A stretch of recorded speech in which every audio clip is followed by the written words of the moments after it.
এক রাতের সামান্য বৃষ্টিতে জলমগ্ন ক্যানিং। রাস্তাঘাট থেকে শুরু করে বাজার এলাকা, এমনকি অলিগলি, সর্বত্রই এখন থই থই করছে হাঁটু সমান জল। আর এই ঘটনায় শহরের বেহাল নিকাশি ব্যবস্থা নিয়ে ক্ষোভ উগরে দিয়েছেন স্থানীয় মানুষ এবং ব্যবসায়ীরা।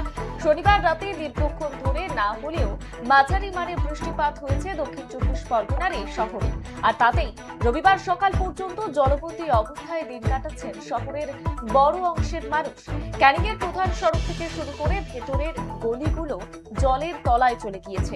সকাল থেকেই ছোট বড় সমস্ত যানবাহনকে জলের ওপর দিয়েই যাতায়াত করতে হচ্ছে।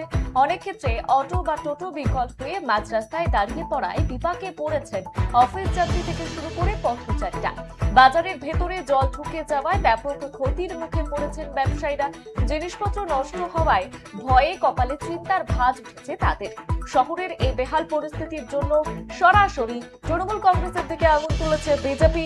এদিন এলাকা পরিদর্শনে গিয়ে বিজেপি নেতা প্রশান্ত বাইন তৃণমূলকে তীব্র ভাষায় আক্রমণ করে বলেছেন, তৃণমূল কংগ্রেস উন্নয়নের নামে জল নিকাশি ব্যবস্থাকে ধ্বংস করেছে। জল নিকাশির জায়গা দখল করে বিল্ডিং তৈরি করে উপার্জন করায় আজ তারই কষ্ট ভোগ করতে হচ্ছে ক্যানিংবাসীকে। বিজেপির এই সরাসরি আক্রমণ এবং সাধারণ মানুষের ক্ষোভের মুখে পড়েও তৃণমূল কংগ্রেসের পক্ষ থেকে কোন রকম স্পষ্ট প্রতিক্রিয়া এখনো পর্যন্ত পাওয়া যায়নি।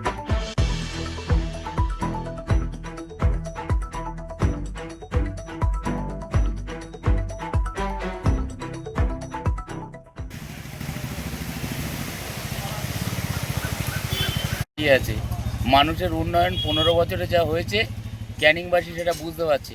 কোটি কোটি টাকা ড্রেন তৈরি করা হলো, ড্রেনে জল যায় না, এমন একটা ড্রেন তৈরি হয়ে গেল, কোটি কোটি টাকা উঠে গেল, অথচ ড্রেনের কোনো সুরাও হলো না।